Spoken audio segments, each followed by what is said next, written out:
ചേട്ടൻ്റെ കണ്ണ് നിറയുന്നതാണോ എനിക്ക് ലൈറ്റ് കൊണ്ട് തോന്നുന്നതാണോ?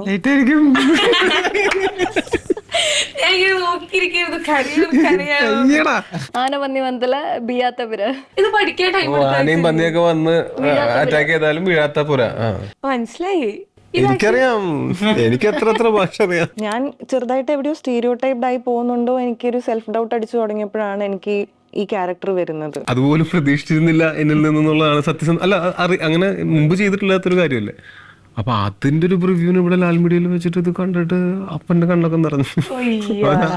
കറേജ് വേണ്ട, നമുക്കിവിടെ സ്വാതന്ത്ര്യമുണ്ട്. നമ്മൾ ഇന്ത്യ മഹാരാജ്യത്താണ് ജീവിക്കുന്നത്. നമുക്ക് ശരിക്കും പറഞ്ഞാൽ അങ്ങനെ വലിയ കറേജ് ഒന്നും വേണ്ടാത്ത കാര്യമാണ് അത്. വേറെ ആരുടെയൊക്കെ ഇല്ല, എനിക്ക് ലക്ഷ്മിയുടെ അടുത്ത പ്രാവശ്യം പ്രേമത വരും. ആരൊക്കെയാ വരുന്നത്? രണ്ടു മൂന്ന് അവരോട് ചോദിക്കാൻ എന്താ പ്രശ്നം, കറക്റ്റ് ആയിട്ടുള്ള പ്രശ്നം എന്തായിരുന്നു നമ്മൾ തമ്മിൽ പ്രശ്നം എന്തായിരുന്നു ഓർമ്മിപ്പിച്ചാൽ ചിലപ്പോ എന്റെ ഭാഗത്തായിരിക്കും ന്യായം. Hi hello viewers, you watching me on flowers and this is me Faustina here. ഇന്ന് നമ്മുടെ കൂടെ നരിവേട്ട എന്ന മൂവിയുടെ വിശേഷങ്ങളൊക്കെ പറയാൻ വേണ്ടിയിട്ട് നമ്മുടെ കൂടെ ജോയിൻ ചെയ്യുന്നു നമ്മുടെ സ്വന്തം ടോവിനോ ചേട്ടൻ, അനുരാജ് ചേട്ടൻ, പ്രിയമത ചേച്ചി ആൻഡ് ആര്യ ചേച്ചി. അപ്പൊ 4 പേർക്ക് വെൽക്കം ടു ദ ഷോ. ശരിക്കും ടോവിനോ ചേട്ടൻ ഓർമ്മയുണ്ടോന്ന് എനിക്ക് അറിയാൻ പാടില്ല, പക്ഷെ ARMന്റെ മൂവി പ്രൊമോഷൻ നമ്മൾ ചെയ്തായിരുന്നു. എനിക്ക് ഏറ്റവും കൂടുതൽ ട്രോളുകൾ കിട്ടിയതും ഏറ്റവും കൂടുതൽ മെസ്സേജുകൾ വന്നതായിട്ടുള്ള ഇന്റർവ്യൂ ആണ്. അപ്പോൾ ക്രൗൺ പ്ലാസ, ഞാൻ എല്ലായിടത്തും പറയണ കാര്യമാണ്, ടോവിനോ ചേട്ടനും ക്രൗൺ പ്ലാസയാണ് എൻ്റെ ഒരു ഇന്റർവ്യൂ കരിയറിലുള്ള ഒരു ഐശ്വര്യം. ആ ചാനലിൽ എൻ്റെ ഫസ്റ്റ് ഇന്റർവ്യൂ ആയിരുന്നു, ഓർമ്മയുണ്ട്. അപ്പൊ എന്തായാലും തുടങ്ങുമ്പോ ചേട്ടനോട് ഒരു വലിയ താങ്ക്സും അതുപോലെ തന്നെ അനുഗ്രഹമൊക്കെ വാങ്ങിച്ചിട്ട് തുടങ്ങാം. അപ്പൊ എന്തായാലും നമ്മുടെ സിനിമ എന്ന് പറയുന്നത് നരിവേട്ട. അപ്പൊ ട്രെയിലർ കണ്ട സമയത്ത് അതിനകത്ത് എഴുതിയായിരുന്നു ബേസ്ഡ് ഓൺ റിയൽ ഇൻസിഡന്റ് എന്ന്. അപ്പൊ കുറെ ആൾക്കാരുടെ ഉള്ളിൽ കുറെ റിയൽ ഇൻസിഡൻസ് വരുന്നുണ്ട്. ശരിക്കും ഒരു പെർട്ടിക്കുലർ ഇൻസിഡന്റിനെ ബേസ് ചെയ്തിട്ടാണോ ഈ മൂവി? കുറെ ഇൻസിഡൻസിൽ നിന്ന് ബേസ്ഡ് ഓൺ അല്ല, ശരിക്കും ഇൻസ്പയർഡ് ഫിലിം ആണ്. അപ്പൊ അത് കാര്യം ബേസ്ഡ് ഓൺ ആകുമ്പോൾ നമ്മളത് സീൻ ബൈ സീൻ അത് തന്നെ എക്സാക്ട്. ഇത് അങ്ങനെയല്ല, ഇൻസ്പയർഡ് ആയത് കാരണം നമുക്ക് സിനിമാറ്റിക് ലിബർട്ടി എടുക്കാം, ഫിക്ഷൻ ആഡ് ചെയ്യാം. ഇപ്പൊ കഥാപാത്രങ്ങൾ, ഞങ്ങളുടെയൊക്കെ കഥാപാത്രങ്ങൾ ഇതിനകത്ത് ഫിക്ഷണൽ കഥാപാത്രങ്ങളാണ്. അപ്പൊ അങ്ങനെയൊക്കെ ആഡ് ചെയ്യാനുള്ള ഫിക്ഷൻ നമ്മൾ ആഡ് ചെയ്തിട്ടാണ് ചെയ്തിട്ടുള്ളത്. ഓക്കെ, ഇതിനകത്ത് ഇപ്പൊ നരിവേട്ട എന്ന് പറയുമ്പോൾ, നരി എന്ന് പറയുമ്പോൾ എന്റെ ഉള്ളിൽ മറ്റേ കുറുനരിയൊക്കെയാണ് ആദ്യം വന്നൊരു പിക്ചർ. കുറുനരി എന്ന് പറയുന്നേക്കാളും നരി എന്ന് പറഞ്ഞാല് പുലി അല്ല, നരി എന്ന് പറഞ്ഞാല് മറ്റേത് കുറുനരി അല്ലേ, കുറുക്കൻ. അതിന്റെ ഒരു നരിവേട്ട ടൈറ്റിലിനെ കുറിച്ച് പറയാം. അപ്പൊ നരിവേട്ട നരി തൂക്കുന്നുള്ള ഒരു ആചാരം, പുലി തൂക്കുന്നാണ് ശരിക്കും അതിന്റെ പേര്. ആദിവാസി വിഭാഗങ്ങൾക്കിടയിൽ ഉള്ള ഒരു കൊയ്ത്തുത്സവം പോലത്തെ ഒരു ഫെസ്റ്റിവലാണ്. അതിന് പുലി തൂക്കുന്നാണ് പറയുക. ചില സ്ഥലത്ത് നിന്ന് നരി തൂക്കെന്നും പറയണം. കാരണം മലബാറിൽ ഈ പുലിയെ നരി എന്നാണ് പറയാറ്. നരിമട എന്നൊക്കെ പറഞ്ഞാൽ പുലിയുള്ള സ്ഥലം എന്നാണ്, പുലി താമസിക്കുന്ന സ്ഥലം. അപ്പം നരിവേട്ട എന്ന് പേരിടുകയും അതിൽ സബ് ടെക്സ്റ്റായിട്ട് മറ്റൊരു പേര് അതിനകത്ത് ഒളിഞ്ഞിരിക്കുകയും ചെയ്യുന്നുണ്ട്. അത് ഈ സിനിമയായിട്ട് ബന്ധമുള്ള കണ്ടന്റുമായിട്ട് ബന്ധപ്പെട്ട ടൈറ്റിലാണ്. ശരിക്കും ചേട്ടൻ ഈ പേര് ആദ്യമേ ഫിക്സ് ചെയ്ത് വെച്ചിട്ടുണ്ടായിരുന്നു? അല്ല, ഈ നരി തൂക്ക് എന്നായിരുന്നു നമ്മുടെ വർക്കിംഗ് ടൈറ്റിൽ സ്ക്രിപ്റ്റിൻ്റെ. അപ്പം നരി തൂക്ക് എന്നുള്ള അത് നമ്മൾ സിനിമയിൽ ഷൂട്ട് ചെയ്തിട്ടുണ്ട്. ഈ വയൽ നടുവിൽ ഒരു പുലിവേഷം കെട്ടിയ ഒരു കുഞ്ഞ് ഓടി നടക്കുകയും ആൾക്കാർ തൊപ്പും തുടിയൊക്കെ ആയിട്ട് ഇതിനെ വളഞ്ഞ് പിടിച്ച് കോർണർ ചെയ്ത് അറ്റാക്ക് ചെയ്ത് പിടിച്ച് അതിനെ മറ്റേ കുന്തക്കാലിൽ കെട്ടി കാട്ടുമുത്തപ്പന്റെ മുന്നിൽ കൊണ്ടുവന്ന് നാക്കരിഞ്ഞ് അതിനെ കാഴ്ചവെക്കുക എന്നുള്ളതാണ് ഫെസ്റ്റിവൽ. അല്ല, ഇത് സിംബോളിക് റെപ്രസെന്റേഷൻ ഓഫ് പഴയ. ഓക്കെ, ഇതിനകത്താണെങ്കിൽ നമ്മൾ ഇതിന്റെ ആർട്ടിക്കിൾസ് ഒക്കെ വായിക്കുന്ന സമയത്ത് ഒരു ഇത് കൊണ്ടായിരുന്നു, നീതി ആർക്കൊപ്പം എന്ന മൂവി കണ്ടുകഴിയുമ്പോൾ മനസ്സിലാവുന്നുള്ളത്. ശരിക്കും ഈ പറഞ്ഞ പോലെ കുറെ ഇൻസിഡൻസിനെ ബേസ് ചെയ്തിട്ടാണ് ഈ ഒരു മൂവി വന്നതെന്ന് പറഞ്ഞല്ലോ. അപ്പൊ ശരിക്കും ഒരു മൂവി ഔട്ട് വന്നു കഴിയുമ്പോൾ ആൾക്കാർക്ക് കുറച്ചും കൂടെ ഇപ്പം കുറെ ഇൻസിഡൻസ് ഉണ്ടല്ലോ, അപ്പൊ അതിനെ പറ്റി കുറച്ചുകൂടെ ഡെപ്തിൽ മനസ്സിലാവുമായിരിക്കുമോ?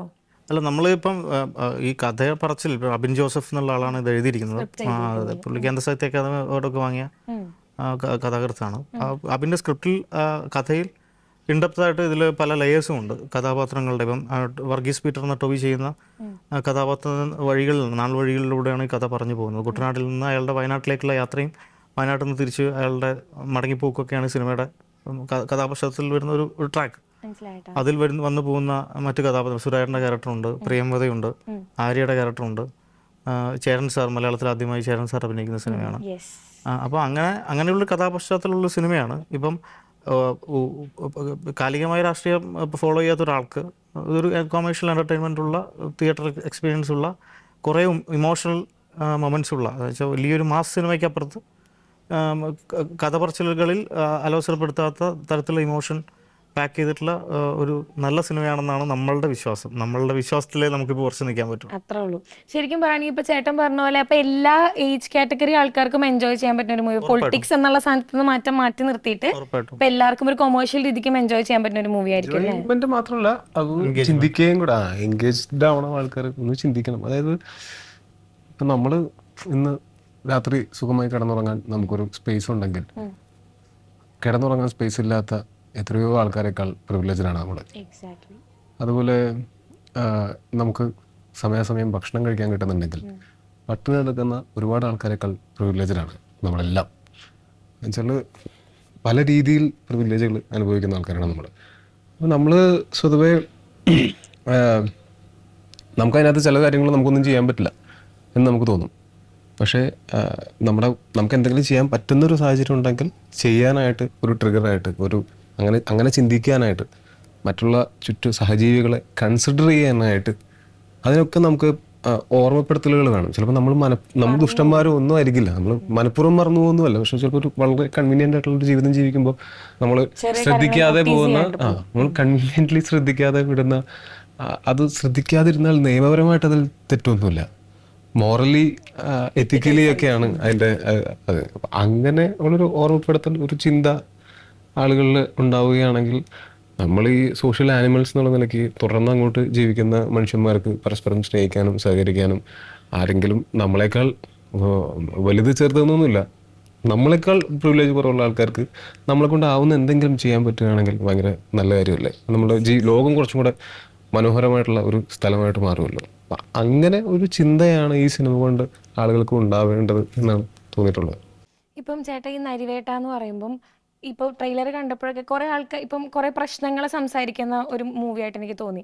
അപ്പം അങ്ങനെ ഒരു പ്രശ്നത്തെ നമ്മൾ സൊസൈറ്റിയിലേക്ക് കൊണ്ടുവരുന്ന സമയത്ത് നമുക്ക് ഇപ്പം ചേട്ടനാണെങ്കിലും മുന്നേ തന്നെ ഡയറക്റ്റ് എനിക്ക് മുന്നേയൊക്കെ അറിയായിരിക്കും ഇത് ചിലപ്പോൾ നമ്മൾ ഇറക്കുന്ന സമയത്ത് ചിലർക്ക് അത് ഇഷ്ടപ്പെടാതിരിക്കാം, ചിലർക്ക് ഇഷ്ടപ്പെടാം, അല്ലെങ്കിൽ കുറച്ച് ഒരു സംസാരത്തിലേക്ക് പോണ സിനിമയാവാം, കോൺട്രവേഴ്സീസ് ഉണ്ടാവാം.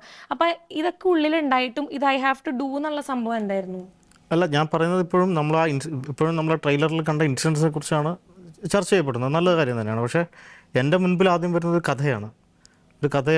ഞാൻ പറഞ്ഞ പോലെ അതിലെ കഥാപാത്രങ്ങളാണ്. ആ കഥാപാത്രങ്ങളുടെ വഴികളിൽ, നടപ്പ് വഴികളിൽ ഒരു പ്രത്യേക സാഹചര്യങ്ങളിൽ പെട്ടുപോകുന്നു. ഇപ്പം വർഗീസ് പീറ്ററിൻ്റെ കാര്യം എടുത്തു നോക്കിയാൽ, വർഗീസ് പീറ്റർ ഭയങ്കര സെൽഫ് സെൻറ്റേർഡ് ആയിട്ടുള്ളൊരു മനുഷ്യനായിരുന്നു. അയാൾ പോകുന്നു, വഴിയിലൊരു കുപ്പിച്ചിലുണ്ടെങ്കിൽ ചിലപ്പോൾ എടുത്തു മാറ്റാത്ത അത്ര സെൽഫിഷ് ആയിട്ടുള്ള ഒരു മനുഷ്യനാണ് ചിലപ്പോൾ അയാൾ.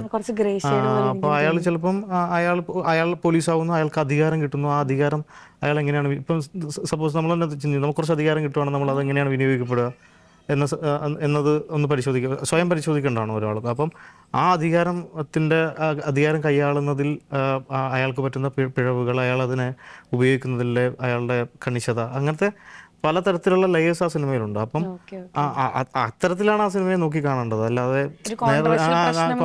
മാത്രമല്ല, ഇപ്പൊ ഒരു പനിനീർ പൂവിനെ നമ്മൾ നോക്കുമ്പോൾ, ഇപ്പൊ ഞാൻ നോക്കുന്ന പോലെയല്ല നിങ്ങൾ നോക്കുക. ചിലപ്പോൾ നിങ്ങൾക്ക് പനിനീർ പൂവിന് ഇഷ്ടം ഉണ്ടാവില്ല, എനിക്ക് പനിനീർ പൂവിന് ഇഷ്ടമുണ്ടാവും. അതുപോലെ തന്നെ നമ്മൾ സൊസൈറ്റി അല്ല, ഇപ്പോൾ പ്രകൃതി തന്നെ നോക്കിക്കഴിഞ്ഞാൽ പല കളറിലാണ് പൂക്കളുള്ളത്. എല്ലാം ഒന്നുപോലെ ആയിക്കഴിഞ്ഞാൽ ഇത് ഭയങ്കര വൃത്തികേടായിരിക്കും. ഈ പനിനീർ പൂവിന്റെ കാര്യം തന്നെ പറയുമ്പോഴേ, ചില ആൾക്കാർ അതിന്റെ മനോഹരമായിട്ടുള്ള എതളുകളായിരിക്കും കാണുക, ചില ആൾക്കാർ മുള്ളു മാത്രം കാണുമ്പോൾ നമുക്കൊന്നും ചെയ്യാൻ പറ്റില്ല. അപ്പം നമ്മൾ അതിനെ പേടിച്ചിട്ട് നമുക്ക് ചെയ്യാൻ ഇത് ആർട്ട് എന്നുള്ള ഇറ്റ്സെൽഫ് ഒരു സോഷ്യൽ കമ്മിറ്റ്മെന്റും കൂടി ഉള്ള ഏരിയ ആണിത്. എന്റർടൈൻമെന്റ് മാത്രമല്ലാതെ അതിന് മറ്റു ചില ഉത്തരവാദിത്തങ്ങൾ കൂടി ഉണ്ടെന്ന് വിശ്വസിക്കുന്ന ആളാണ് ഞാൻ.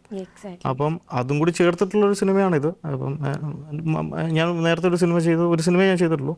അതിലും ഞാൻ ശ്രമിച്ചത് അത്തരത്തിലുള്ള ഒരു ചേട്ടൻ്റെ അല്ല, ആ സിനിമയുടെ പൊളിറ്റിക്സ് ആണ്.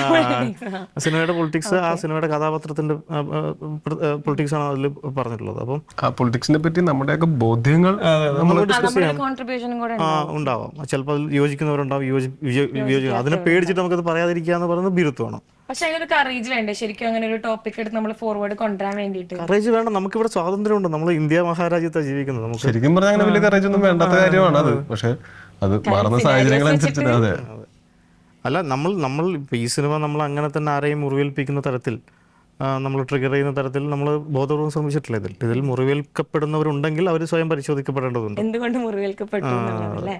ഞാൻ ചേട്ടൻ നല്ലൊരു ഇന്റർവ്യൂവിൽ പറഞ്ഞാൽ കേട്ടുന്നത്, ടോവിനോ ചേട്ടൻ്റെ അടുത്ത് 12 മണിക്ക് കഥ പറഞ്ഞു തുടങ്ങി, 3 മണിയപ്പോൾ അത് കഴിഞ്ഞു, അപ്പം തന്നെ ചേട്ടൻ അത് ഓക്കെ പറയായിരുന്നു എന്നുള്ള സംഭവം ശരിക്കും എന്തായിരുന്നു അത്രമാത്രം ഈ മൂവിയിൽ ഒരു അട്രാക്ട് ചെയ്തൊരു പോയിന്റ്? അതായത് ഒരു സിനിമ നമ്മൾ കഥ കേൾക്കുന്ന സമയത്ത് അതിൻ്റെ കഥ ഏറ്റവും പ്രധാനമാണ്. ആ കഥ നമ്മളെ ഇമോഷണലി ടച്ച് ചെയ്യുന്നുണ്ടോ, നമ്മളെ മൂവ് ചെയ്യുന്നുണ്ടോ എന്നുള്ളതൊന്ന്. രണ്ട്, അതിനകത്തുള്ള കഥാപാത്രം നമ്മൾ ഇതിനു മുമ്പ് ചെയ്തിട്ടുള്ള കഥാപാത്രങ്ങളിൽ നിന്ന് എന്തെങ്കിലും വ്യത്യസ്തമായിട്ട് എനിക്ക് ഈ സിനിമയിൽ എന്നിലെ ആക്ടറിനെ ഇമ്പ്രൂവ് ചെയ്യാൻ, എന്നിലെ ആക്ടറിനെ ചലഞ്ച് ചെയ്യാനായിട്ട് പറ്റുന്ന ഒരു കഥാപാത്രമാണോ എന്നുള്ളത് രണ്ടാമത്തെ കാര്യം. പിന്നെ നമ്മൾ വർക്ക് ചെയ്യുന്ന കാസ്റ്റ് ആൻഡ് ക്രൂ ഭയങ്കര ഇമ്പോർട്ടൻ്റ് ആണ്. ഇത് 3 ഫാക്ടേഴ്സും ആണ് പ്രധാനമായിട്ടും ഒരു സിനിമ കമ്മിറ്റ് ചെയ്യുന്നതിന് മുമ്പ് നമുക്ക് അറിയേണ്ടത്. അപ്പോൾ കാസ്റ്റിംഗ് ക്രൂ എന്ന് പറഞ്ഞാൽ അനുരാജ് ആണെങ്കിലും ഷമീർ ആണെങ്കിലും അഭിനാണെങ്കിലും ഈ സിനിമയുമായിട്ട് ബന്ധപ്പെട്ട് നിൽക്കുന്ന ആൾക്കാരുടെ എല്ലാവരെയും എനിക്ക് അവരുടെ സെൻസിബിലിറ്റീസും എനിക്ക് വർക്കാവുന്ന സെൻസിബിലിറ്റീസാണ്. അവരുടെയൊക്കെ ഒപ്പം വർക്ക് ചെയ്യാനായിട്ട് എനിക്ക് വളരെ സന്തോഷമുള്ളതാണ്. അത് അന്ന് ഞാൻ കരുതിയതുപോലെ തന്നെ ഈ സിനിമ ഷൂട്ട് തുടങ്ങിക്കഴിഞ്ഞിട്ട് അതിൻ്റെ ത്രൂ ഔട്ട് ഷൂട്ടിംഗ് എക്സ്പീരിയൻസും ഇപ്പോൾ പോസ്റ്റ് പ്രൊഡക്ഷൻ്റെ സമയത്തുള്ള എക്സ്പീരിയൻസും ഒക്കെ എനിക്ക് ഭയങ്കര മനോഹരമായിട്ടുള്ള മെമ്മറീസാണ്. നമ്മളെല്ലാവരും വളരെ എന്താ പറയുക, ഒരു ഏകദേശം ഒരേ ചിന്താഗതിയോടെ തന്നെ നമ്മൾ ചിന്തിക്കുകയും ഈ സിനിമയ്ക്ക് വേണ്ടി ഒരുമിച്ച് നിൽക്കുകയും അതുകൊണ്ട് തന്നെ കഷ്ടപ്പെട്ട് പണിയെടുക്കുന്നതിന് പകരം ഇഷ്ടപ്പെട്ട് പണിയെടുക്കുകയും വളരെ എഫിഷ്യൻ്റ് ആയിട്ട് പണിയെടുക്കാൻ പറ്റുകയും.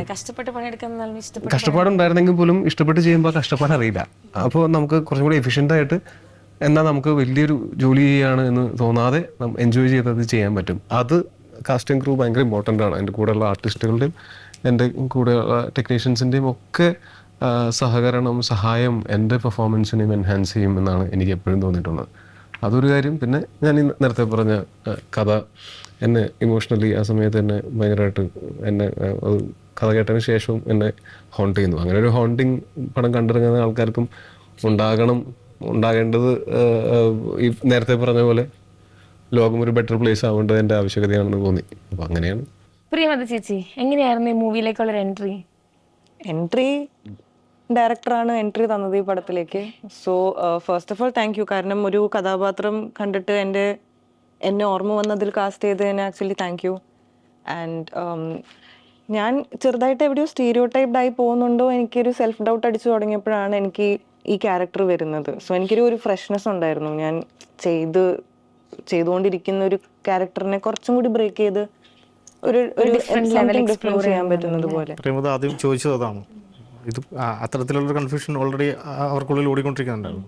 അതെ, കുറച്ചധികം സംസാരിച്ചതിന് ശേഷം അപ്പോൾ എനിക്ക് അതൊരു ഭയങ്കര ഒരു പ്ലസ് പോയിന്റ്, എക്സൈറ്റിംഗ് ഫാക്ടർ ആയിരുന്നു. ബിക്കോസ് ആസ് എൻ ആക്ടർ നമ്മൾ എത്രത്തോളം ഡിഫറെൻ്റ് ആയിട്ട് ചെയ്യാൻ പറ്റുമോ അത്രത്തോളം നല്ലതാണല്ലോ. അപ്പം എനിക്കത് താങ്ക് യു സോ മച്ച്. എനിക്ക് ആ സെൽഫ് ഡൗട്ട് കുറച്ചൊന്ന് ഒഴിവാക്കി തന്നേന്. ശരിക്കും സ്ക്രിപ്റ്റ് കേൾക്കുന്ന സമയത്ത് ഇവരൊക്കെ തന്നെയായിരുന്നു ചേട്ടൻ്റെ ഉള്ളിലുണ്ടായിരുന്നത്? അതെ, നമ്മുടെ കാസ്റ്റിൽ നമുക്ക് ചില കാസ്റ്റിൽ ഇപ്പം ആര്യയിൽ നമ്മൾ ഇപ്പോൾ ടൊവിയെ എങ്ങനെയാണോ ഫിക്സ് ചെയ്തത്, ആര്യയെ ഫിക്സ് ചെയ്ത് അതേ മൊമെൻറ്റിൽ തന്നെയാണ് നമ്മൾ ആര്യയും ഫിക്സ് ചെയ്തത്. ആര്യ അറിഞ്ഞിട്ടുണ്ടായിരുന്നില്ല. ആര്യയുടെ കുറച്ച് സിനിമകൾ നമ്മൾ കാണുന്നുണ്ടല്ലോ. അപ്പം അങ്ങനെ ആര്യയെ ഫിക്സ് ചെയ്യുന്നു. ആര്യയെ ഞാൻ അഭിനും നേരിട്ട് പോയി സംസാരിക്കേണ്ടായത്. പിന്നെ ഇതിൽ വന്ന എല്ലാവരും, ഇപ്പോൾ സുരാജേട്ടനും ആദ്യ സിനിമയിൽ ശരിക്കും ടൊവിയും സുരാട്ടനായിരുന്നു അഭിനയിക്കേണ്ടിരുന്നത്. മറ്റു കാരണങ്ങൾ നടക്കാതെ പോയി. സുരാട്ടൻ നമ്മുടെ അടുത്ത സുഹൃത്താണ്. കുറച്ച് കാലങ്ങളായി ഞാൻ വർക്ക് ചെയ്യുന്നതുകൊണ്ട് സുരാട്ടൻ എനിക്കറിയാം. അപ്പോൾ എല്ലാവരും നമ്മൾ വളരെ ഇപ്പം നാളെ നടക്കുന്ന ഒരു സീനിലേക്ക് ഒരു ആളെ ഇന്ന് കാസ്റ്റ് ചെയ്യുന്നു അങ്ങനത്തെ പരിപാടി ഉണ്ടായിരുന്നില്ല. നമ്മൾ നേരത്തെ പ്രീ പ്ലാൻഡ് ആയിട്ടുള്ള ആൾക്കാർ തന്നെയാണ്. അപ്പം ഇതിൽ അഭിനയിച്ച ഓരോ ആളും, ഇതിൽ ഞാൻ പറഞ്ഞല്ലോ, ഇതിൻ്റെ ഒരു സ്കെയിൽ ആ സിനിമയുടെ ട്രെയിലറിൽ നിങ്ങൾ കാണുന്ന സ്കെയിൽ നിങ്ങൾ കണ്ടിട്ടുണ്ടെങ്കിൽ, ഫീൽ ചെയ്തിട്ടുണ്ടെങ്കിൽ ആ സ്കെയിലിൽ ഉണ്ടായിരുന്ന അത്രയും പേര് നമ്മളെ നേരത്തെ കണ്ട് അവരെ ഒന്ന് ഗ്രൂം ചെയ്ത് അതിൽ കുറച്ചൊരു മെജോറിറ്റി ആൾക്കാരും സിനിമയിൽ ആദ്യമായിട്ട് അഭിനയിക്കുകയോ പെർഫോം ചെയ്യുന്നവരോ ആണ്. അപ്പം അവർക്കും ഇതിൻ്റെ സങ്കേതങ്ങളെ കുറിച്ചിട്ടുള്ള അറിവ് കൊടുക്കണമല്ലോ. അപ്പോൾ നമ്മൾ അസിസ്റ്റൻ്റ് ഡയറക്ടേഴ്സ് ഒരു ടീം വർക്കാണ് ആക്ച്വലി. ഇപ്പം ഞാൻ മാത്രം വിചാരിച്ചാൽ ഇതുപോലത്തെ ഒരു സിനിമ എക്സിക്യൂട്ട് ചെയ്യാൻ പറ്റത്തില്ല. എനിക്ക് നല്ല ടെൻഷൻ ഉണ്ടായിരുന്ന കാലമായിരുന്നു ഇതിൻ്റെ പ്രീ പ്രൊഡക്ഷൻ സ്റ്റേജ്. ഇതെങ്ങനെ എക്സിക്യൂട്ട് ചെയ്യും എന്നല്ല. പിന്നെ എൻ്റെ ഉള്ളിലെ ഒരു മത്സര സ്വഭാവമുള്ള വിദ്യാർത്ഥി ആ സ്ക്രിപ്റ്റിനെ എത്രയും ബ്യൂട്ടിഫുള്ളായിട്ട് എക്സിക്യൂട്ട് ചെയ്യുക എന്നുള്ള. പിന്നെ ടൊവിയെ പോലത്തെ ഒരു ആർട്ടിസ്റ്റിന് അവൻ ആഗ്രഹമാണ് എല്ലാം നന്നാക്കുക, പെർഫെക്റ്റ് ആക്കാനുള്ള ശ്രമം. അപ്പം 100% നമ്മൾ വിചാരിച്ചാൽ 50-70% നമ്മൾ ശരിയാക്കുക. അപ്പം ടൊവിയുടെ ഭാഗത്തു നിന്നുള്ള ചോദ്യങ്ങളെ ഞാൻ കൃത്യമായിട്ട് മാനേജ് ചെയ്യാം. എന്നെ സംബന്ധിച്ചിട്ട് ഞാനിപ്പോൾ അസോസിയേറ്റ് ചെയ്യുന്ന കാലത്തൊക്കെ ഞാൻ ചിലപ്പം കുറച്ചും കൂടി റഫായിട്ടൊക്കെ പെരുമാറുന്ന ഒരാളായിരുന്നു. പക്ഷേ സ്വന്തം സിനിമ ചെയറിൽ നമ്മൾ ഇരിക്കുമ്പോൾ എല്ലാവരെയും കംഫർട്ട് ആക്കണം എന്നുള്ളതാണ് എൻ്റെ ഒരു തിയറി, പോളിസി. എന്ന് വെച്ചാൽ നമ്മളത് അവർക്കൊരു കംഫർട്ട് സ്പേസ് കൊടുത്താൽ മാത്രമേ ക്യാമറയിൽ അത് റിഫ്ലക്റ്റ് ചെയ്യുള്ളൂ. അതില്ലാത്ത അടിയൊക്കെ നമുക്ക് ഉണ്ടാക്കാം. അപ്പം പോസ്റ്റ് പ്രൊഡക്ഷനിലേക്ക് പ്രീ പ്രൊഡക്ഷനിലേക്ക് തല്ലുണ്ടാക്കാം. പക്ഷേ ഇപ്പോൾ എഡിറ്റർ ആയിക്കോട്ടെ, അല്ലെങ്കിൽ ആർട്ടിസ്റ്റ് ആയിക്കോട്ടെ, മ്യൂസിക് ഡയറക്ടർ ആയിക്കോട്ടെ, സൗണ്ട് മിക്സ് ചെയ്യുന്ന, അപ്പോൾ ഈവൻ നമ്മൾ പ്രൊഡക്ഷൻ ടീമിലുള്ള ഓരോ ആളായിക്കോട്ടെ, ഓരോ എത്രയും കംഫർട്ടാക്കുക, എത്ര ദേഷ്യം വന്നാലും അതിൻ്റെ കാര്യങ്ങൾ പറഞ്ഞ് മനസ്സിലാക്കി അതിനൊരു കംഫർട്ട് സ്പേസ് ഉണ്ടാക്കുക എന്നുള്ളത് ഞാൻ നേരത്തെ എടുത്ത തീരുമാനമാണ്. അതിലൊരു 70% ഞാൻ വിജയിച്ചിട്ടുണ്ടായിരുന്നു. അല്ലെങ്കിൽ ഈ പറഞ്ഞ സമയത്തിൽ ഇത്രയും മഴയും മഞ്ഞും പരിപാടിയൊക്കെ ഉണ്ടായിട്ടും ഇത് നമുക്ക് ചെയ്ത് തീർക്കാൻ പറ്റില്ല. ഇത്രയും ടീമിൻ്റെ കൂടി സപ്പോർട്ട് എനിക്കുണ്ടായിരുന്നു. ഞാൻ പറഞ്ഞല്ലോ, ഈ ഒരു കാട്ടിലാണ് ഷൂട്ട് ചെയ്തത്. കാട്ടിൽ വന്യജീവികൾ ഉള്ള സ്ഥലത്ത് കാട്ടിലാണ് ഷൂട്ട് ചെയ്തത്. ഷൂട്ട് ചെയ്ത സമയത്ത് മാനിനെ പിടിച്ചുകൊണ്ടുവന്ന കടുവയൊക്കെ ഉണ്ടായിരുന്നു. ഞങ്ങൾ കണ്ടില്ല. അപ്പം പക്ഷെ ഒരു എക്സ്പീരിയൻസ് ആണല്ലേ കാടിന്റെ ഉള്ളില്. അല്ല, നമ്മൾ ഈ റക്കിക്ക് വേണ്ടിയിട്ട് ഈ കാട്ടിൻ്റെ അകത്തേക്ക് കൂടി ഇറങ്ങി നടക്കും. നടന്ന് പോയി തിരിച്ചു വരുമ്പോൾ ആണ് പറയാ, ദേ അവിടെയാണ് കഴിഞ്ഞ ആഴ്ച കടുവ പശുവിനെ പിടിച്ചോണ്ട് പോയത് എന്നൊക്കെ പറയായിരുന്നു. അപ്പം ഭാഗ്യം കൊണ്ട് ആർക്കൊന്നും പറ്റിയില്ല. അപ്പം പക്ഷെ അത് നമ്മളെ ഇപ്പം എന്തോ കടുവയുടെ എന്തോ തീരുന്നുണ്ട്. 20 മിനിറ്റ് മുമ്പേ നമ്മളെ കാണുന്നു. നമ്മൾ കാണുന്നതിനേക്കാൾ മുമ്പ് ഈ ജീവികളൊക്കെ നമ്മളെ കാണും. അപ്പം അതുകൊണ്ട് നമ്മൾ കണ്ടപ്പോൾ ചെയ്തിട്ടുള്ള നടത്തമാണ്. ഇത്ര ആളും ബഹളമൊക്കെ ആകുമ്പോൾ ശല്യം എന്ന് പറഞ്ഞാൽ കടുവ വേറെ വഴിക്ക് പോയിട്ടുണ്ടാവും. അതെ, സത്യം. ഓക്കെ, ആര്യ ചേച്ചി നമ്മുടെ മിന്നൽ മുരളിയിലെ ടോവിനോ ചേട്ടൻ്റെ ചേച്ചിയായിട്ടായിരുന്നു. അപ്പൊ ഇതിനകത്ത് വരുമ്പോൾ ഭയങ്കര ഒരു ഡിഫറെന്റ് ക്യാരക്ടറാണ്. അപ്പൊ ടോവിനോ ചേട്ടൻ്റെ കൂടെ ഉള്ള എക്സ്പീരിയൻസ് എങ്ങനെ ഉണ്ടായിരുന്നു? നല്ല എക്സ്പീരിയൻസ് വളരെ നല്ല ഒരു ഡിഫറെന്റ്, അതായത് ആ പടത്തിലുള്ള പോലെയല്ല, ഭയങ്കര ഡിഫറെന്റ് ആയിട്ടുള്ള റോളാണ്. ഒന്നാമത് ഞങ്ങൾക്ക് ഇതിനകത്ത് കോമ്പിനേഷൻ സീൻസ് ഭയങ്കര കുറവാണ്. ഇതിനേക്കാളും കോമ്പിനേഷൻ സീൻ മിന്നൽ മുരളിയിലുണ്ടായിരുന്നു. പക്ഷെ മിന്നൽ മുരളിനേലും കൂടുതൽ സംസാരിച്ചിട്ടുള്ളത് ഇവിടെയാണ്. ലൂഡോ ഒക്കെ കളിച്ചെന്ന് തോന്നുന്നു അല്ലേ? കേട്ടില്ല ലൂഡോ ഒക്കെ കളിച്ചെന്ന് സെറ്റില് വേറെ ടീച്ചറിന്റെ സമയത്ത് പ്രധാന ബോണ്ടിങ് പരിപാടിയാണ് ലുഡോ. ഓ, ഗെയിംസ് ഒക്കെ കളിച്ച് ഉഷാറായിരുന്നു സെറ്റില്. അപ്പൊ ഈ ട്രെയിലറിൽ നോക്കിക്കഴിഞ്ഞാൽ ചേച്ചി വേറൊരു എന്തെങ്കിലും സംസാരിക്കുന്നുണ്ടല്ലോ, അതിനെന്താ പറയാ? അത് പണിയ രാവുള ഭാഷയാണ് അതിൽ ഏറ്റവും എലൈറ്റ് ഭാഷ. അത് നമുക്ക് കുറച്ചും കൂടി കമ്മ്യൂണിക്കേറ്റ് ആവില്ല. അതിൻ്റെ പണിയ ഭാഷ അതിൽ തന്നെയുള്ളൊരു വേറെ തരത്തിലുള്ള ഭാഷയാണ്. ആ വിഭാഗത്തിലുള്ള മറ്റൊരു ഭാഷയാണ്. അതാണ് കുറച്ചും കൂടെ മനസ്സിലാക്കാൻ പറ്റുന്ന. പക്ഷെ ഭയങ്കര രസമായിരുന്നു ആ ട്രെയിലറിൽ ആ ഒരു ഇത് വന്ന സമയത്ത്. ചേച്ചി ആ ഡയലോഗ് ഒന്ന് പറയാൻ പറ്റുമോ? ഒരു ഫാൻ ഗേൾ, ഒരു ഡയറക്ടർ പറഞ്ഞാൽ ഞാൻ പറയാം. ഡയറക്ടർ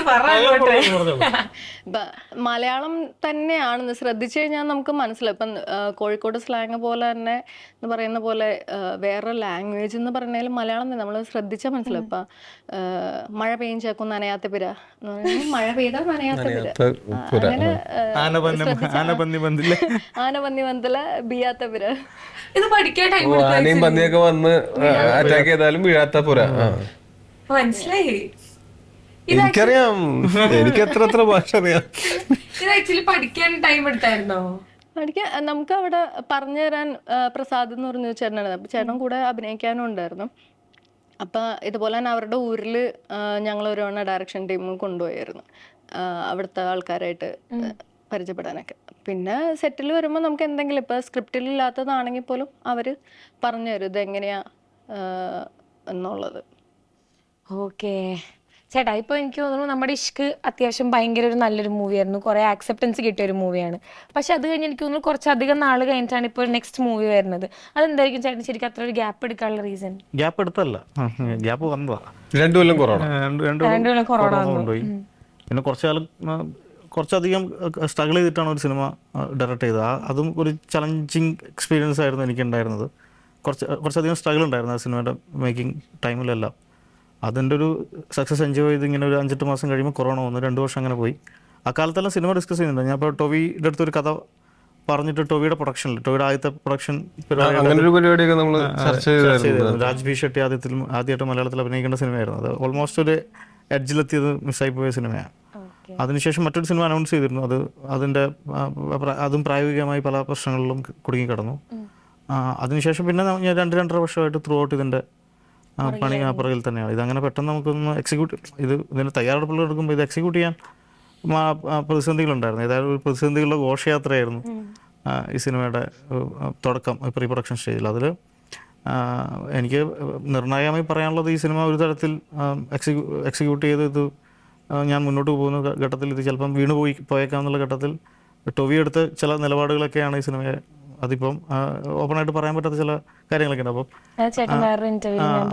അപ്പോൾ അത് ടൊവി എന്ന സുഹൃത്തായിരിക്കാം, അല്ലെങ്കിൽ ഈ സിനിമയോടുള്ള സുഹൃത്തിനപ്പുറത്ത് ടൊവിനെ സംബന്ധിച്ചിട്ട് ഈ സിനിമയോടുള്ള ഇഷ്ടം കൊണ്ടായിരിക്കാം. അപ്പോൾ അത്ര നിലപാടുകളാണ് സിനിമ ഈ ഘട്ടത്തിൽ എത്തിച്ചിരിക്കുന്നത്. ചേട്ടാ ഈ പറഞ്ഞ പോലെ എങ്ങനെ നമുക്ക് ഒരു മൂവിയിൽ ഇത്ര ഡെഡിക്കേറ്റഡ് ആയിട്ട് നിൽക്കാൻ പറ്റണേ?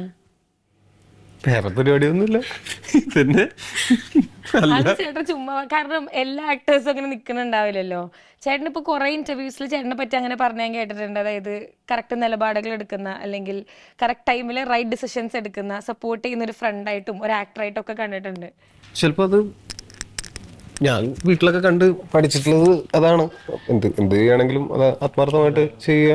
അതല്ലാതെ ഞാനായിട്ട് എവിടെയെങ്കിലും പോയി പഠിച്ചൊന്നുമല്ല. എനിക്ക് വീട്ടിൽ അങ്ങനെ ഒരു ചെറിയൊരു റൈറ്റിയസ്നെസ് അല്ല, റൈറ്റിയസ്നെസ് അത് അങ്ങനെ ഒരു അതിലൊരു മാന്യതയുണ്ടല്ലോ. ആ മാന്യത അപ്പനമ്മയൊക്കെ അങ്ങനെ ചെയ്തിട്ട് കണ്ടിട്ടാണ് ഞാൻ വളർന്നിട്ടുള്ളത്. അത് കാരണം കൊണ്ട് ചിലപ്പോൾ പിന്നെന്ന് വെച്ചാൽ എനിക്ക് നല്ല സുഹൃത്തുക്കളുള്ള, സൗഹൃദത്തിന് ഭയങ്കരമായിട്ട് വാല്യൂ ചെയ്യുന്ന ഒരാളാണ് ഞാൻ. അപ്പോൾ ഞാൻ പലപ്പോഴും പറഞ്ഞിട്ടുള്ള പോലെ എൻ്റെ ഏറ്റവും നല്ല പെർഫോമൻസസും ഏറ്റവും നല്ല സിനിമകളും സംഭവിച്ചിട്ടുള്ളത് എൻ്റെ സുഹൃത്തുക്കളുടെയൊക്കെ കൂടെ തന്നെയാണ്. അതായത് ഞാൻ സാധാരണ ചെയ്യുന്നതിനേക്കാൾ മാറി കുറച്ചും കൂടെ ബെറ്റർ ആയിട്ടൊക്കെ എന്തെങ്കിലും ചെയ്തിട്ടുണ്ടെങ്കിൽ എനിക്ക് പോലും കോൺഫിഡൻസ് ഇല്ലാത്ത കാര്യങ്ങൾ ഞാൻ നന്നായി ചെയ്തു എന്ന് പിന്നീട് ആൾക്കാർ പറയുന്നത് എന്നെ ഞാൻ മനസ്സിലാക്കിയിട്ടുള്ളതിനേക്കാൾ, ഞാൻ വിശ്വസിച്ചിട്ടുള്ളതിനേക്കാൾ കൂടുതൽ മനസ്സിലാക്കുകയും വിശ്വസിക്കുകയും ചെയ്തിട്ടുള്ള എൻ്റെ സുഹൃത്തുക്കൾ എനിക്ക് ചെയ്യാൻ പറ്റൂ എന്ന് ഞാൻ വിചാരിക്കാത്ത കാര്യങ്ങൾ എന്നെ കൊണ്ട് ചെയ്യിച്ചിട്ടുള്ള എൻ്റെ സുഹൃത്തുക്കളാണ് പല സിനിമ. ഫ്രണ്ട്സിനെ കിട്ടാൻ ശരിക്കും ഭയങ്കര ഭാഗ്യം ചെയ്യേണ്ടത്. അത് ഈ പറഞ്ഞ പോലെ ആ ഫ്രണ്ട്സും ഞാനും തമ്മിലുള്ള സൗഹൃദത്തിന്റെ അടിസ്ഥാനവും സിനിമ എന്നുള്ളത് തന്നെയാണ്. ഞാൻ പറഞ്ഞ അങ്ങനത്തെ സുഹൃത്തുക്കളിൽ ഇവരെല്ലാവരും എൻ്റെ കൂടെ പഠിച്ചവരൊന്നുമല്ല. സുഹൃത്തുക്കളായതും സിനിമയോടുള്ള ഇഷ്ടവും ഒക്കെ കൊണ്ട് തന്നെയാണ്. മാത്രമല്ല ഇത് മുന്നോട്ട് പോക്കില്ലേ, നമുക്കിപ്പം ടൊവിയെ സംബന്ധിച്ച് ടൊവി പിന്നെ ഇരിങ്ങാലക്കുടയിൽ നിന്ന് വരുന്നു, ഞാൻ കണ്ണൂരിൽ നിന്ന് വരുന്നു. നമ്മൾക്കിവിടെ ആരെയും പരിചയമില്ല. നമ്മളിങ്ങനെ ചാൻസ് ചോദിച്ച് നടന്ന് പഠിച്ച ആൾക്കാരെ പരിചയപ്പെട്ട് അവരുടെ സിനിമകൾ അഭിനയിച്ച് അതിൽ നിന്ന് നമ്മൾ ഈ പറഞ്ഞ പോലെ ചാരത്തിൽ നിന്ന് ഉയർത്തെഴുന്നേൽക്കുക എന്നൊക്കെ പറഞ്ഞ പോലത്തെ പരിപാടിയാണ്. ഒരു സ്പാർക്കിൽ നിന്ന് ഫയർ ഉണ്ടാക്കിയതാണ്. പിന്നെ വെച്ചാൽ അത് ഒന്ന് ഫ്രണ്ട്ഷിപ്പ് ഭയങ്കരമായിട്ട് വാല്യൂ ചെയ്യുന്നു. രണ്ടാമത്തെ നമ്മൾ ആഗ്രഹിക്കുന്ന ഒരു കാര്യത്തിന് വേണ്ടിയിട്ട് നമ്മൾക്ക് എന്തും ചെയ്യാം. അങ്ങനെയല്ലേ വേണ്ടത്. ആഗ്രഹിക്കുന്ന കാര്യങ്ങൾക്ക് പോലും നമ്മൾ പൂർണ്ണ മനസ്സോടെ കാര്യങ്ങൾ ചെയ്യുന്നില്ലെങ്കിൽ പിന്നെ ലൈഫിൽ എന്താ പിന്നെ ചെയ്യണേ ലൈഫിൽ? ചേട്ടാ ശരിക്കും ഇപ്പം ചേട്ടൻ പറഞ്ഞല്ലോ, ഇപ്പം അച്ഛൻ്റെ കാര്യം പറഞ്ഞല്ലോ. അപ്പം ഞാൻ മുന്നൊരു ഇന്റർവ്യൂവിൽ പറഞ്ഞു കേട്ടിട്ടുണ്ടായിരുന്നു ആദ്യം മൂവിയിലേക്ക് വിടാൻ ഇഷ്ടമുണ്ടായിരുന്നില്ല. അപ്പൊ ഇപ്പോ വാട്ട് ഡു ഹി ഫീൽ? ആദ്യം അതെന്ന് വെച്ചാൽ അത് സിനിമാ മേഖലയോടുള്ള ഒരു പ്രശ്നമോ അല്ലെങ്കിൽ അതൊന്നും അല്ലായിരുന്നു. അപ്പം എന്ന് വെച്ചാൽ ഞാനങ്ങനെ സിനിമയിൽ അല്ലെങ്കിൽ എന്തെങ്കിലും രീതിയിൽ നാടകത്തിലോ അങ്ങനെ എന്തെങ്കിലുമൊക്കെ ആയിട്ട് എന്തെങ്കിലും ഒരു അഭിനയ പശ്ചാത്തലം ഉള്ള ആളല്ലല്ലോ ഞാൻ. അപ്പോൾ ഞാനിങ്ങനെ സോഫ്റ്റ്വെയർ എഞ്ചിനീയറായിട്ട് ഇരിക്കുന്ന സമയത്ത് ഇങ്ങനെ അപ്പോൾ അപ്പനോടായിരിക്കും ചിലപ്പോൾ ഞാൻ അവസാനം പറയുന്നത് സിനിമയിൽ അഭിനയിക്കണമെന്ന് ആഗ്രഹമുണ്ടെന്ന്. അതിന് മുമ്പ് ബാക്കി ചേട്ടനോട് പറഞ്ഞു, കസിൻസിനോട് പറഞ്ഞു, വൈഫിനോട് പറഞ്ഞു, ഇവരോടൊക്കെ പറഞ്ഞു കഴിഞ്ഞിട്ടും അപ്പനോട് പറയുന്ന സമയത്ത് അപ്പനത് ജോലി കിട്ടിയ സ്ഥിതിക്ക് ജോലിക്ക് പോകും, സിനിമയൊക്കെ പിന്നെ നോക്കാം എന്ന് പറഞ്ഞിട്ട്. അപ്പോൾ അതെന്താ വെച്ചാൽ നമുക്കൊരു ജോലി കിട്ടി മക്കള് സെറ്റിൽഡ് ആയി കഴിഞ്ഞാൽ ഇവർക്ക് ഭയങ്കര ആശ്വാസമാണ്. ഒരു പ്രായം കഴിയുന്ന സമയത്ത് ഇനി നോക്കണ്ട എന്നുള്ളതല്ല, അത്രയും കുറവ് നോക്കിയാൽ മതിയല്ലോ എന്നുള്ളത്. അങ്ങനെയല്ല ഉദ്ദേശം. അതല്ല അവരുടെ ഒരു സ്ഥലത്തേക്ക് നിങ്ങൾ അവരുടെ ഉത്തരവാദിത്തങ്ങൾ തീർക്കുക എന്ന് പറയണത് അത് ഓരോ പ്രായത്തില് അവർക്ക് ചിന്തകൾ ഉണ്ടാവണമല്ലേ. അപ്പൊ ആ സമയത്ത് ശരിക്കും മക്കളുടെ കാര്യത്തിൽ ഭയങ്കര ജെന്യുവൻലി കൺസേൺഡ് ആയിരിക്കുമല്ലോ. എല്ലാ മാതാപിതാക്കൾക്കും അങ്ങനെ കൺസേൺ ഉണ്ടാവും. പ്രത്യേകിച്ച് ഇത്രയും അൺസർട്ടനിറ്റി ഉള്ള നമുക്കാണെങ്കിൽ സിനിമാ മേഖലയിൽ വേറെ അങ്ങനെ മുൻപരിചയങ്ങളോ കണക്ഷൻസോ ആരും ഒന്നും പ്രോമിസ് ചെയ്തിട്ടില്ല. ഇപ്പൊ ഞാനിത് പറയുന്നത് എൻ്റെ ഒരു ഉച്ചപ്രാന്തിന്റെ പുറത്ത് പറയുകയും ഞാൻ സിനിമയിൽ അഭിനയിക്കാൻ പോകുന്നു, കോടമ്പക്കത്തിൽ പോകുന്നു കൊണ്ട് ബാഗും കൊണ്ട് പോയിട്ടൊരു 4-5 മാസം അവിടെ ഏതെങ്കിലും ഹോട്ടലിൽ പ്ലേറ്റും കഴിയിട്ട് തിരിച്ചു വന്നാൽ അപ്പൊ അപ്പം തന്നെ നോക്കണമല്ലോ, ജോലിയും കളഞ്ഞ്. അപ്പൊ അതിന്റെ പേരിലുള്ള ഒരു പാരന്റിന് അവരുടെ മക്കളോട് ഉള്ള ഒരു കരുതൽ, അതിന്റെ ഭാഗമായിട്ടുള്ള ഒരു എന്നെ പിന്തിരിപ്പിക്കാൻ ശ്രമിച്ചിട്ടുണ്ട് എന്നുള്ളതല്ലാതെ ഞാൻ സിനിമയിൽ കയറുന്നതിനും മുമ്പേ, സിനിമയിൽ അഭിനയിച്ചൊക്കെ തുടങ്ങുന്നതിന് എനിക്കൊരു അവസരം കിട്ടുന്നതിനൊക്കെ മുമ്പേ എൻ്റെ ശ്രമം ആത്മാർത്ഥമാണെന്ന് മനസ്സിലാക്കിയതിനു ശേഷം എന്നെ ഒരു രീതിയിലും പിന്തിരിപ്പിക്കാനും ശ്രമിച്ചിട്ടില്ല. ആ സമയത്തൊക്കെ അപ്പൻ്റെ ചെലവിൽ തന്നെയാണ് നിന്നിരുന്നത്. അപ്പൻ്റെയും ചേട്ടൻ്റെയും ഒക്കെ ചെലവിൽ നിൽക്കുന്ന സമയത്ത് ഒരു നോട്ടം കൊണ്ടോ ഒരു കുത്തുവാക്ക് കൊണ്ടോ പോലും എന്നെ വേദനിപ്പിച്ചിട്ടുമില്ല. നമ്മൾ ഒരു ഷോർട്ട് ഫിലിം ചെയ്തിട്ട് അതങ്ങനെ ഗംഭീര ഷോർട്ട് ഫിലിമോ ഗംഭീര പെർഫോമൻസോ ഒന്നുമല്ല. അതായത് അതുപോലും പ്രതീക്ഷിച്ചിരുന്നില്ല എന്നിൽ നിന്നുള്ളതാണ് സത്യം. അല്ല, അങ്ങനെ മുമ്പ് ചെയ്തിട്ടില്ലാത്തൊരു കാര്യമല്ലേ. അപ്പൊ അതിന്റെ ഒരു പ്രിവ്യൂവിന് ഇവിടെ ലാൽ മീഡിയയിൽ വെച്ചിട്ട് ഇത് കണ്ടിട്ട് അപ്പന്റെ കണ്ണൊക്കെ നിറഞ്ഞു. അത് ഷോർട്ട് ഫിലിമിന്റെ എന്റെ പെർഫോമൻസ് കണ്ടു പറഞ്ഞല്ല, ആ ഒരു ശ്രമത്തിന് മുമ്പ് ഞാൻ പറയുന്നതിനേക്കാൾ ഇത് ചെയ്തിട്ട് പറയുന്ന സമയത്ത് എത്ര ചെറിയ അച്ചീവ്മെൻ്റ് ആണെങ്കിലും ഞാനിതിനു വേണ്ടി ശ്രമിക്കുന്നുണ്ടെന്ന് മനസ്സിലായതിനു ശേഷം എന്നെ സപ്പോർട്ട് ചെയ്തിട്ടുള്ളൂ. അത് കഴിഞ്ഞ് ആദ്യത്തെ ഒരു സിനിമ കഴിഞ്ഞപ്പോൾ മുതൽ ഞാൻ കേട്ടിട്ടുണ്ട് അപ്പം പ്രൗഡായിട്ട് ബാക്കിയുള്ളവരുടെ അടുത്ത് സിനിമയിലൊക്കെയാണ്. അത് ഭയങ്കര അപ്പം അതെന്ന് വെച്ചാൽ അത് ഒരിക്കലും വേറെ എന്തെങ്കിലും മുൻവിധികളോ അല്ലെങ്കിൽ സിനിമാ മേഖലയോടോ അല്ലെങ്കിൽ എൻ്റെ എന്തെങ്കിലും പ്രശ്നം കൊണ്ടോ ഞാൻ എഴുതി അങ്ങനത്തെ ചിന്തകളോ ഒന്നുമല്ല. എൻ്റെ ഫ്യൂച്ചറിനെ പറ്റിയിട്ടുള്ള കരുതലായിരിക്കണം അങ്ങനെ ചിന്തിക്കാനായിട്ട് പ്രേരിപ്പിച്ചത്. മറിച്ച് ഞാനത് വളരെ സീരിയസ് ആയിട്ടാണ് അതിനു വേണ്ടി എഫേർട്ട് എടുക്കുന്നുണ്ടെന്ന് മനസ്സിലാക്കി കഴിയുമ്പോൾ പിന്നെ എന്നെ സപ്പോർട്ട് ചെയ്തിട്ടേ ഉള്ളൂ. അത് എല്ലാ കാര്യത്തിലും അങ്ങനെ തന്നെയാണ്. ചേട്ടൻ ഇങ്ങനെ പറയുമ്പോൾ എനിക്ക് ശരിക്കും ഭയങ്കര പ്രൗഡായിട്ട് ഫീൽ ചെയ്തിട്ടാ. ചേട്ടൻ്റെ കണ്ണ് നിറയുന്നതാണോ എനിക്ക് ലൈറ്റ് കൊണ്ട് തോന്നുന്നതാണോ? ലൈറ്റ് ആയിരിക്കും. ഞാൻ ഇങ്ങനെ നോക്കിയിരിക്കുന്നു കരയാ. ധന്യവർമ്മയുള്ള ശ്രമം. ചേട്ടാ അയ്യോ ഞാൻ മറന്നു എന്താ ചോദിക്കേണ്ടതെന്ന്. അപ്പൊ ഈ പറഞ്ഞ പോലെ ഇപ്പൊ ഇവിടെ എത്തി നിൽക്കുമ്പോൾ എനിക്ക് ചേട്ടൻ്റെ ഈ ഒരു ഹാർഡ് വർക്കും ശരിക്കും ചേട്ടൻ ആദ്യം പറഞ്ഞ പോലെ സോഫ്റ്റ്വെയർ എഞ്ചിനീയർ ആയിരുന്നു. അവിടെ നിന്ന് അത് ബ്രേക്ക് ചെയ്തിട്ട് അങ്ങനെ വരാനുള്ള ഒരുപാട് ബ്രേക്ക് ചെയ്യാനൊന്നും മാത്രം ഉണ്ടായിരുന്നില്ല. അത് വലിയ വിവരം ഉണ്ടായിരുന്നില്ല അതിനെ പറ്റി. അതുകൊണ്ട് അങ്ങനെ വല്ലാതെ ബ്രേക്ക് ചെയ്യേണ്ട ആവശ്യം ഉണ്ടായിരുന്നില്ല. നമുക്കൊരു ജോലി കിട്ടി നമ്മൾ സെറ്റിൽഡ് ആയെന്നുള്ളൊരു ഫീൽ ഉണ്ടാവുമല്ലോ. അവിടുന്ന് ജോലി രാജിവെച്ച് ഇറങ്ങി പോരാ. അതായത് ഞാനിപ്പോഴും ആലോചിക്കും, അതായത് നമ്മുടെ ലൈഫ് മാറിയത് അന്നത്തെ ഭൂരിപക്ഷം ആൾക്കാരും ഒരു വട്ടം തീരുമാനം എന്ന് വിലയിരുത്തിയ എൻ്റെ ഒരു തീരുമാനമാണ്. ഇപ്പൊ ഞാൻ പിന്നെ എന്താ ആ കാലഘട്ടത്തിലൊന്നും എനിക്ക് തോന്നുന്നു ഇത് സിനിമ ഒരു പ്രൊഫഷനായിട്ട് അംഗീകരിച്ചിട്ടുണ്ടായിരുന്നില്ല. മെയിൻ സ്ട്രീം സമൂഹം പ്രൊഫഷനായിട്ട് അംഗീകരിച്ചു. അങ്ങനെയൊക്കെ ആൾക്കാർ സിനിമയിൽ വരാൻ പറ്റുമോ എന്നായിരുന്നു വന്നത്. എത്ര കൊല്ലം മുമ്പത്തെ കാര്യമാണ്. അതെ, അതെങ്ങനെയാണ് സിനിമയിൽ കയറുന്നത്? ജോലി രാജിവെക്കാതെ ഇതും അതും കൂടെ ശ്രമിച്ചു നോക്കും. അത് കിട്ടിയില്ലെങ്കിൽ ഇതുണ്ടല്ലോ, 2 അഞ്ചിൽ കാലിട്ട പൊളിഞ്ഞു പോകും. ഒരെണ്ണത്തിലേക്ക് പോട്ടെ ഞാൻ എന്ന് പറഞ്ഞിട്ടാണ്. ഓക്കെ, ഇപ്പൊ നമ്മുടെ മൂവിയിലേക്ക് തിരിച്ചു വരികയാണെങ്കിൽ ശരിക്കും നമ്മുടെ ആ സോങ് കാണുമ്പോൾ ചേട്ടന് വേറൊരു ഷെയ്ഡും ട്രെയിലർ വരുമ്പോൾ നിങ്ങൾക്കൊക്കെ വേറൊരു ഷെയ്ഡും ആണ്. ശരിക്കും ഇപ്പോൾ ഇത് കുറെ ഇമോഷൻസിലൂടെ നമ്മൾ പോകണ്ടെന്ന് തോന്നുന്നുണ്ടല്ലേ? പടം ഒരു നോൺ ലീനിയർ നറേറ്റീവിലാണ്. കുറച്ച് സമയത്ത് പല ഇൻസിഡൻസ് ആയിട്ട് അങ്ങനെ വരുന്നുണ്ട്.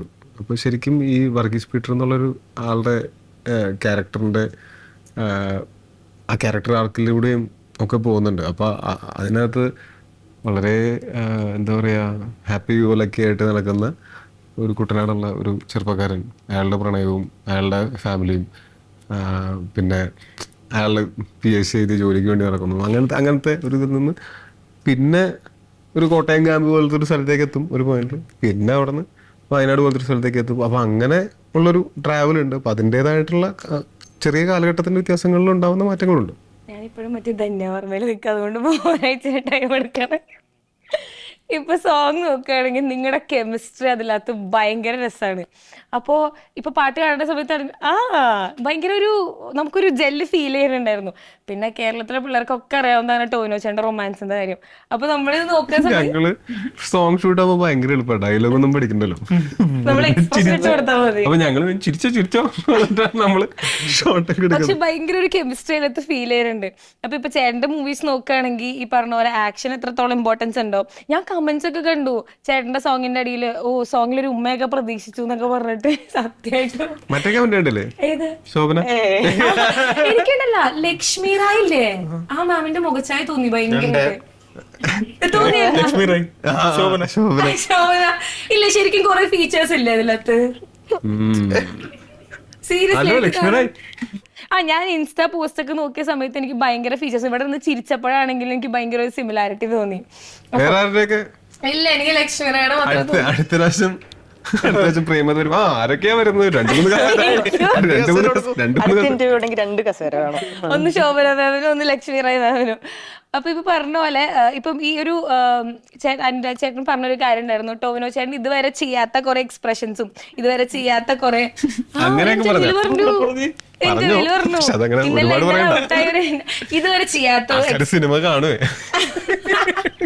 ഇതുവരെ ചെയ്യാത്ത എക്സ്പ്രഷൻസും ഇതുവരെ ചെയ്യാത്ത ഒരു സംഭവമൊക്കെയാണ് നമ്മുടെ ഈ മൂവിയിൽ വന്നിട്ടുള്ളത്. അപ്പൊ ആസ് എൻ ആക്ടർ ചേട്ടന് തോന്നിയോ ചേട്ടന് കുറച്ചും കൂടെ എക്സ്പ്ലോർ ചെയ്യാനുള്ള ഒരു സ്പേസ് കിട്ടിയെന്ന്?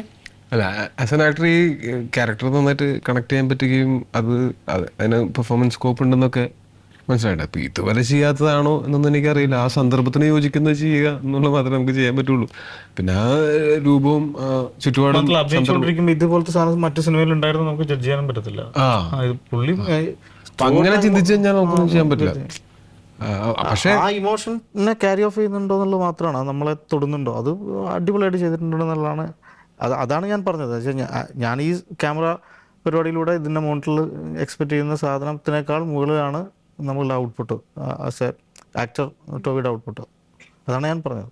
ഓക്കെ ചേട്ടാ, എന്തായാലും താങ്ക് യു സോ മച്ച്. നമ്മുടെ മൂവി എന്തായാലും നിങ്ങളുടെ ഒരു ഹാർഡ് വർക്ക്, ഇത്രയും വർഷത്തെ ഒരു ഹാർഡ് വർക്ക്, ഇവിടെ എല്ലാവരും ഒരു ടീം വർക്ക് നമ്മുടെ ഓഡിയൻസിലേക്ക് എത്താൻ പോവാ. സോ അറ്റ് ദിസ് മൊമെന്റ് നിങ്ങൾക്ക് എക്സൈറ്റ്മെന്റ് ആണോ, ടെൻഷൻ ഉണ്ടോ? What do you guys feel?